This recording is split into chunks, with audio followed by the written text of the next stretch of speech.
Now, Roma Wines. R-O-M-A. Made in California for enjoyment throughout the world. Roma Wines present Suspense. Tonight, Roma Wines bring you Dame May Whitty as star of My Dear Niece, a suspense play produced, edited, and directed for Roma Wines by William Spear. Suspense, radio's outstanding theater of thrills, is presented for your enjoyment by Roma Wines. That's R-O-M-A, Roma Wines. Those excellent California wines that can add so much pleasantness to the way you live, to your happiness in entertaining guests, to your enjoyment of everyday meals. Yes, right now a glassful would be very pleasant, as Roma Wines bring you Dame May Whitty in a remarkable tale of Suspense.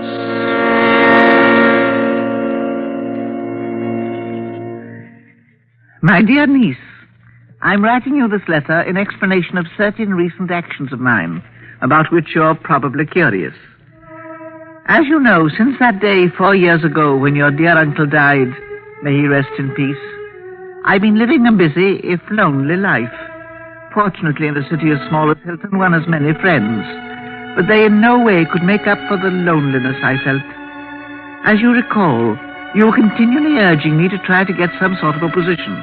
And so, finally, I took your advice and placed an advertisement in our local paper. It was 6 weeks ago this next Friday that I inserted the ad. I'm sure you must have chuckled when you read it. Widowed woman, genteel, some secretarial experience, drives own car, desires position of interest with reliable business house. Address Miss Emily Rogers, Box 2B, or phone Hilton 22412. I was somewhat surprised to receive a reply the next morning. I'd finished my breakfast. Yes, you're right. I still drink a cup of hot water on arising each morning. I'd finished at all events when the phone rang. Hello? Mrs. Emily Rogers, please. This is she speaking. I'm calling about the ad you ran in the evening paper yesterday. Oh, yes. I think I can offer you a position you'd be interested in, Mrs. Rogers. My name is Bruce. How do you do, Mr. Bruce? We have a very small publishing house, Mrs. Rogers, and need someone to take care of any of the contacts we might wish to make in your part of the country. Oh, aren't you from Hilton, then? No, our offices are in Los Angeles. We'd pay you $50 a week, providing you could use your home as an office, although there wouldn't be much office work required. As I say, the position primarily would be one of establishing contacts. Why, it sounds fine, Mr... Bruce. It sounds fine, Mr. Bruce. Good. Well, then, consider yourself under salary beginning immediately, Mrs. Rogers. I'll phone you again as soon as there's something more definite for you to do.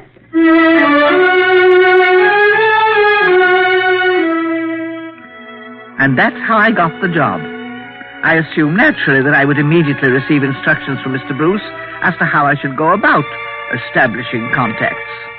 The first word I had after the telephone conversation was when the postman arrived the next Saturday with an envelope for me containing a check for $50. There was no return address on the envelope, and the check was a personal one bearing no company name. It was signed R.L. Bruce.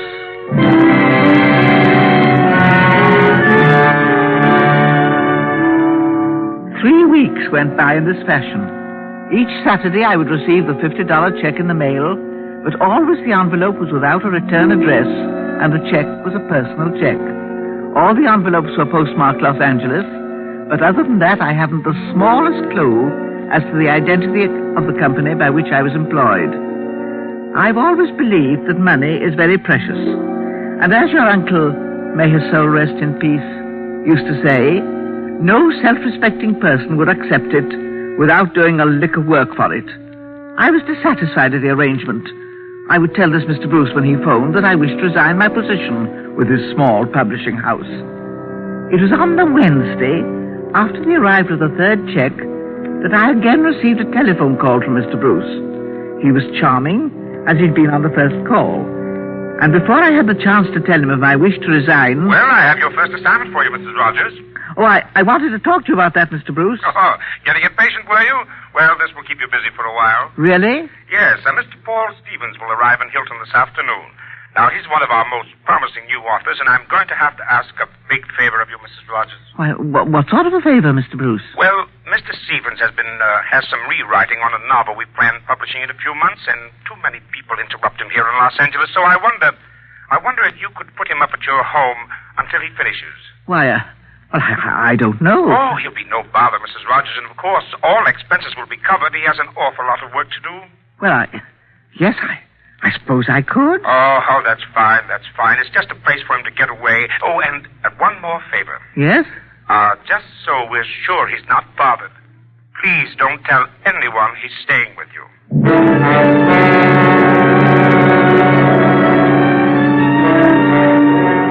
And that's all I knew of the job, my dear niece. Well, at last I'd be doing something for my pay, which to me was very important.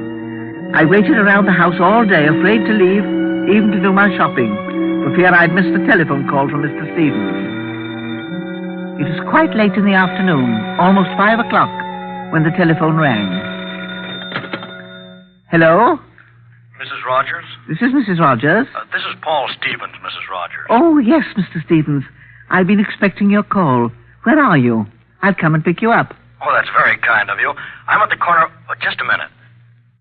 The corner of Brookside and Sierra Madre. The corner of Brookside and Sierra Madre. Fine. I'll be driving a black Buick convertible, and the right fender's dented. A parking station attendant did it. Black Buick convertible. I'll be waiting. Bye. Goodbye, Mr. Stevens.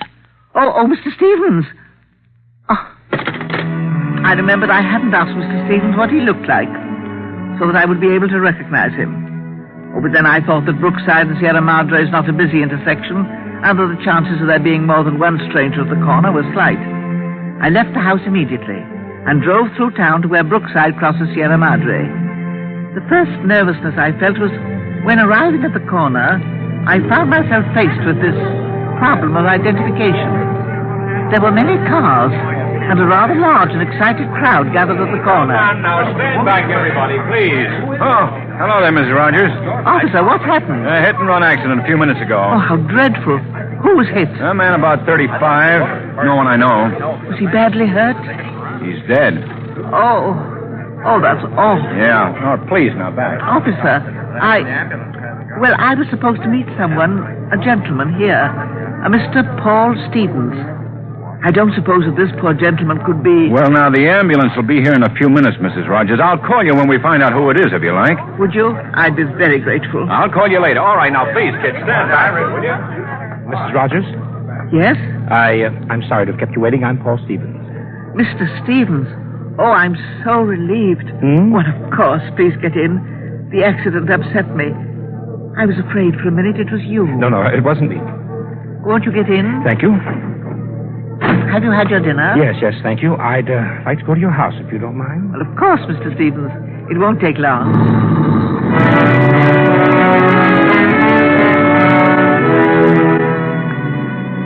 I was really terribly relieved, and I thought what a worrier I was, because for a few minutes I really had been sure that Paul Stevens was dead.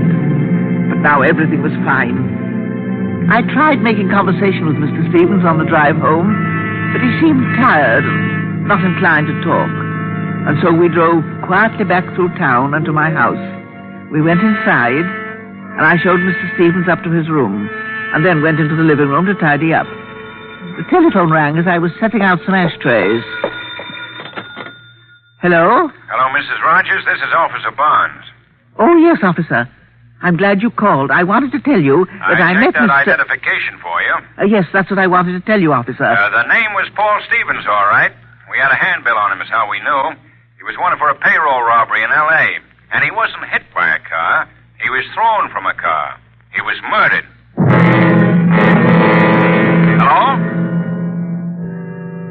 I couldn't answer. I stood there, frozen, with the telephone receiver in my hand, looking at the door to the hallway, where the man who'd called himself Paul Stevens stood, smiling tightly, holding a gun in his hand. A gun that was pointed right at me.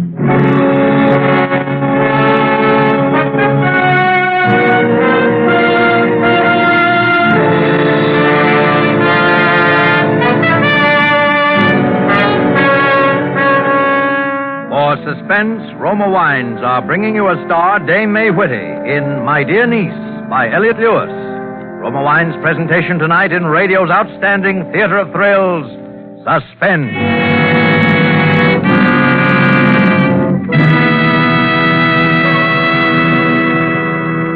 Between the acts of Suspense, this is Truman Bradley for Roma Wines.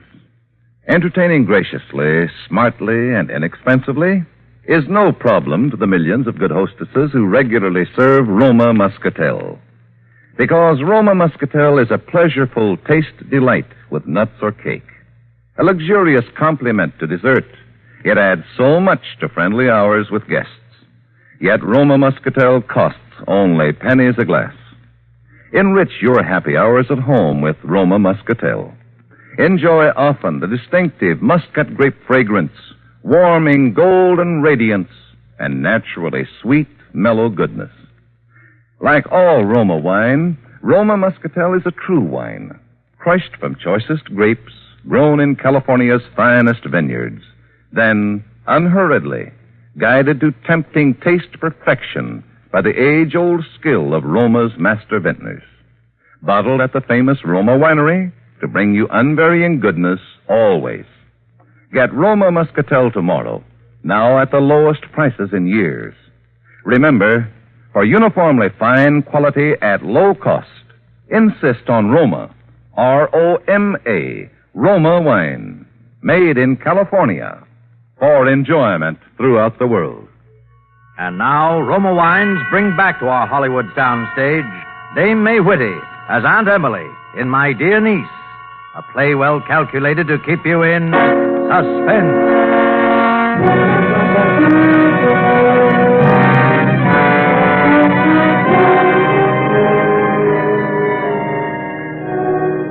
My mouth felt frozen, my throat dry. I stared fascinated down the barrel of the gun pointing at me. Mrs. Rogers? You there, Mrs. Rogers? Hello? Hello? Thank him and hang up. Hello, Mrs. Rogers. Are you all right? Yes. Yes. I'm all right, officer. I was... Thank him and hang up. I was... Thank you, officer.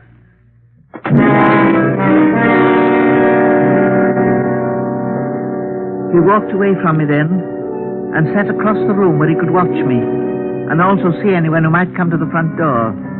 The gun rested in his lap. I stood and stared at him. My mind raced. I tried to think of what to do. I was surprised when he spoke. Sit down, if you like. Who are you? Why did you tell me you were Mr. Stevens? Sit down. Who are you? How dare you pretend to be Mr. Stevens? I'm stupid. What? I didn't think they'd find out who he was. I didn't know he was hot. You killed... Yes. I killed Paul Stevens.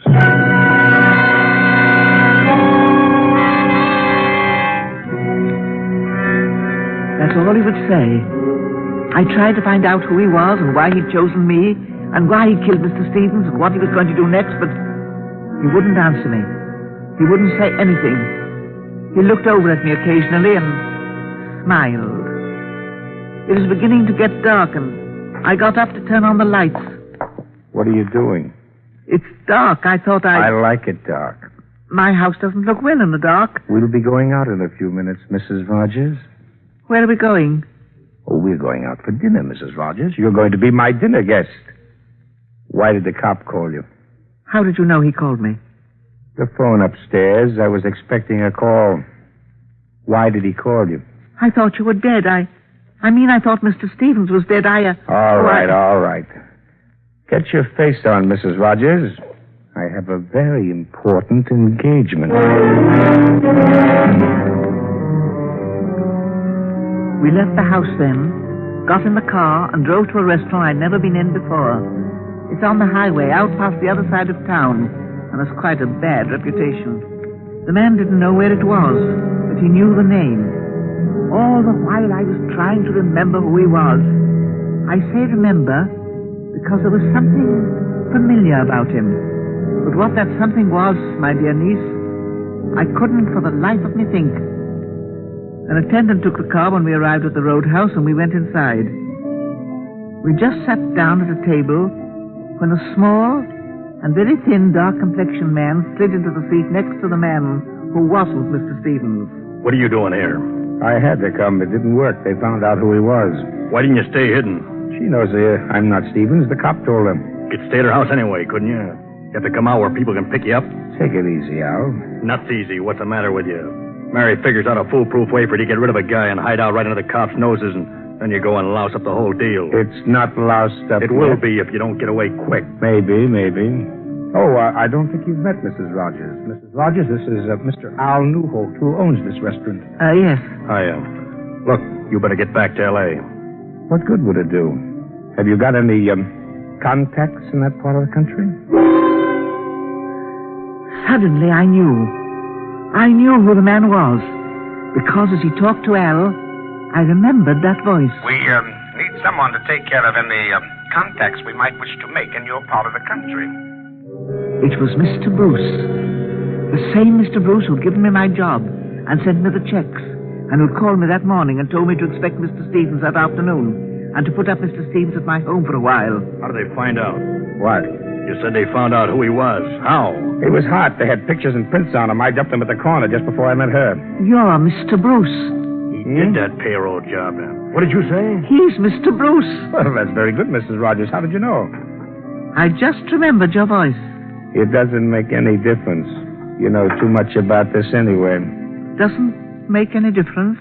You want me to take her with me, Al? I don't want her around here. Somebody might have seen her car drive in. They'd look. I think we'll go back to her house and start fresh. That way it'll be harder checking where she went. Whatever you do, do it now. The crowd starts coming for dinner soon, and someone will see you. Yeah, okay. Shall we leave now, Mrs. Rogers? Where are we going? We're going to your house, Mrs. Rogers. After that, I'm not sure. But, I think I'll have to kill you.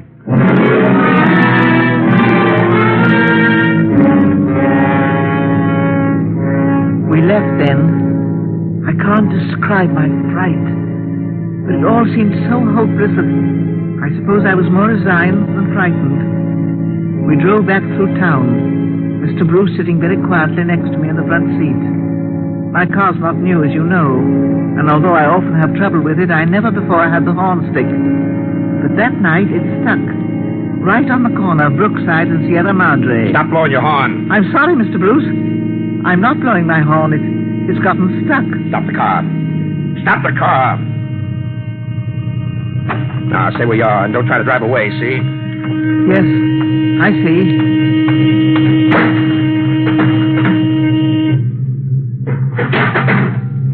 Okay.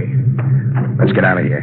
You got the horn fixed, Mrs. Rogers? Who's that? Evening, Mrs. Rogers. Tell him everything's all right. Want me to fix that horn for you? Mr. Mayor, no, thank you. It's all right. Oh, it'll only take me a second to fix it so you can use it. Never mind. Mr. Mayors, this is Mr. Paul Stevens. Oh, pleased to meet you. How are you? I see you pulled them wires to stop the horn. I usually take care of Mrs. Rogers' car myself. Makes me feel funny when something goes wrong with it. Oh, of course. I'll bring it in the morning, Mr. Mayors. Oh, no sense you're bothering Mrs. Rogers. I'll go along with you now if you like and take you home. Not safe driving without a horn. Oh, I think that's an excellent I idea. believe you said you wanted to show me the town this evening, Mrs. Rogers. Wouldn't you need the car? Well, I suppose... I was looking forward to the drive. You don't mind? No, of course. You'll pick the car up, though, in the morning, Mr. Mayors? I had promised Mr. Stevens I'd take him for a ride. Sure, of course. Thanks for your trouble, Mr. Mayor. Oh, glad to help. It is such a little town. We all know each other and like to help each other. That's so, Mrs. Rogers? Yes. Well, good night, Mrs. Rogers. And I'm glad to have met you, Mr. Stevens.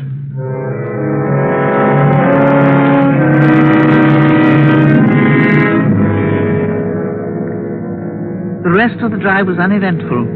The street lights were on now, and flashes of light from them darted into the car and lighted up the sullen face of the man who sat tensely by my side.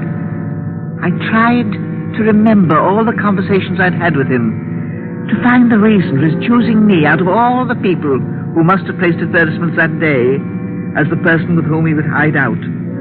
For by now, my dear niece, I was convinced that Mr. Bruce had deliberately set out to murder Mr. Stevens for some reason, and hide out in my house where the police would be most unlikely to look for him. But why my house? Why had he chosen me? When we got to my house, Mr. Bruce directed me to leave my car on the street, and we went up the dark pathway to the front door. Mr. Bruce a few steps behind me, all the way. It's quite dark tonight, isn't it? Yes. Why are we going inside? I have to make a phone call. I see. Open the door.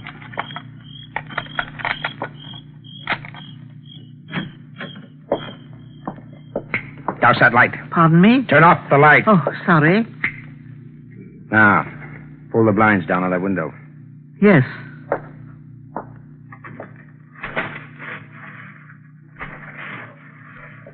All right. Now the light. Yes. Get the telephone. Ask long distance for Crestview 9177 in Los Angeles.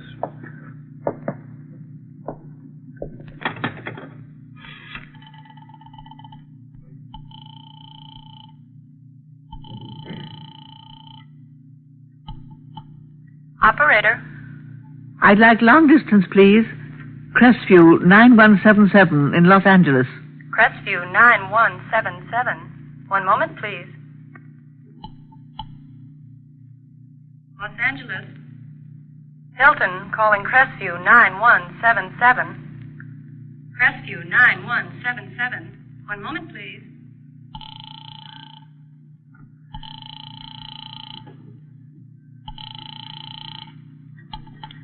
Hello? All right, give it to me. Mary, look.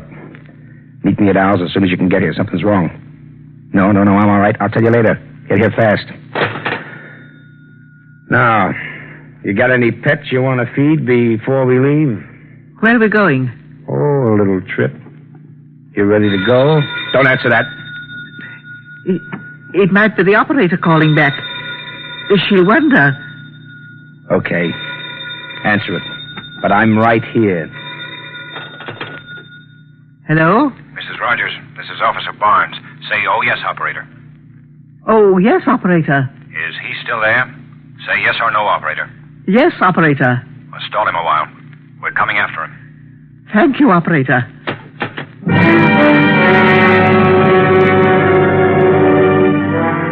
Dear Mr. Mayers, he'd understood me, and he told the police, and they were going to save me. Well, you just can't imagine. I felt exactly like the heroine in a motion picture. I simply had to prevent Mr. Bruce from leaving the house. Just a few minutes, the officer said. Just time enough for them to get here. All right. Let's get going. I wish I knew where we were going. Do I have to take anything with me? Will we be gone long? Yeah. A long time. Oh, then I'll need several changes of clothes. Let me think. My brown suit. Or would the grey be better? It's older, but... Come on. You won't need anything. Oh! Huh? The heater. What? I left the heater on in the other room. I'd better turn it off. I wouldn't like anything to catch on fire when we're gone. Fire? You mean those heaters could set the house on fire? No, not really. I meant that...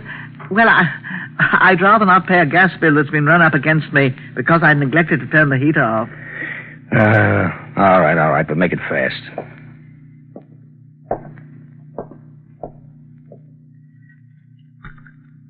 Well? Come on, what's the trouble? Oh, this thing always sticks. I never can fix it. I remember it did it last fall. I was just starting off to meet my niece, Mary, and... Here, let me do it. There. Thank you. Now I feel better about it. I'm sure there must be something I've forgotten. Now let me think. Come on. Now you ready? Yes. I'm ready.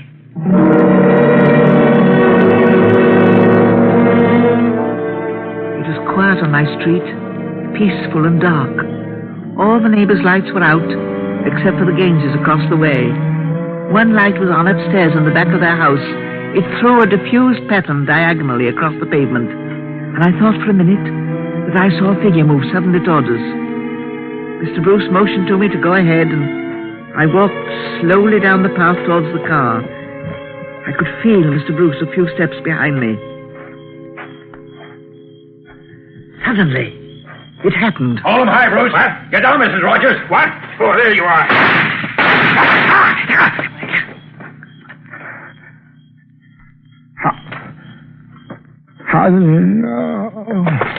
Mrs. Rogers, you all right?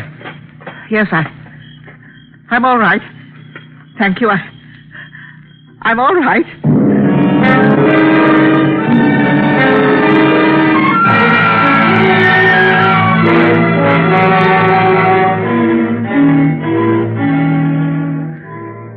And there it is, Mary, the explanation I promised you. I felt as your aunt that I should tell you how you happened to be in the penitentiary. When Mr. Al in the roadhouse first mentioned your name, I was suspicious. But not until Mr. Bruce made the phone call to you did I begin to piece the story together. You had suggested the advertisement. Your husband answered it and employed me. If only you'd told me, my dear, that you'd gotten married when you were in Los Angeles. After all, I'm your only living relative, and I could have come to your wedding. Then this whole thing wouldn't have happened, would it, dear? Because I would have known Mr. Bruce all the time. Let me know after the trial what your new address is to be, and I'll continue writing. As always, Aunt Emily.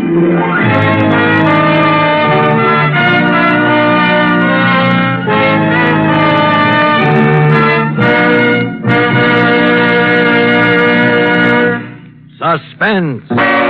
Presented by Roma Wines. ROMA. Made in California for enjoyment throughout the world. Before we hear again from Dame May Whitty, the star of My Dear Niece, tonight's suspense play, this is Truman Bradley for Roma Wines. Here's a hospitality tip on how to flatter your guests when entertaining. So easy, so smart, and so economical, too.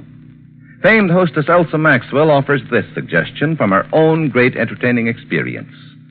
I find, says Miss Maxwell, that keeping a selection of Roma wine on hand enables me to please all my guests all the time. Yes, there's a Roma California wine to delight everyone, and you flatter your guests when you give them a choice. To add warmth to your welcome, serve red Roma port.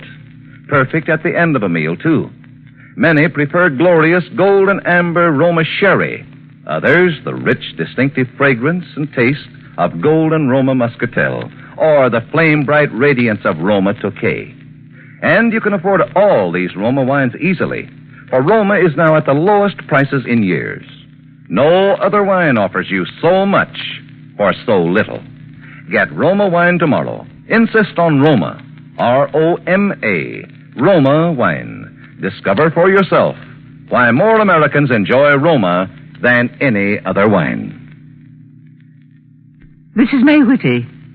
As always, it's been a great pleasure to me to appear on Suspense. And I want to thank Mr. Spear for his usual splendid help, and Mr. Wally Mayer as Mr. Bruce for his excellent support, and all the other members of the cast who've all been so helpful. About next Thursday's Suspense, it seems that a gentleman of questionable reputation, a racetrack swindler who is, I believe the phrase is, hot, answers an advertisement which apparently offers him free transportation from New York to California. How this leads to the committing of one murder and the uncovering of another should give that excellent actor, George Caloris, something to get his teeth into. I'll be listening, as I'm sure you will be, next Thursday. And don't forget the March of Dimes. Thank you. Thank you, Dame May Whitty. Next Thursday, same time, Roma Wines will bring you Mr. George Caloris as star of Suspense, radio's outstanding theater of thrills. Produced by William Spear for the Roma Wine Company of Fresno, California. This is CBS, the Columbia Broadcasting System.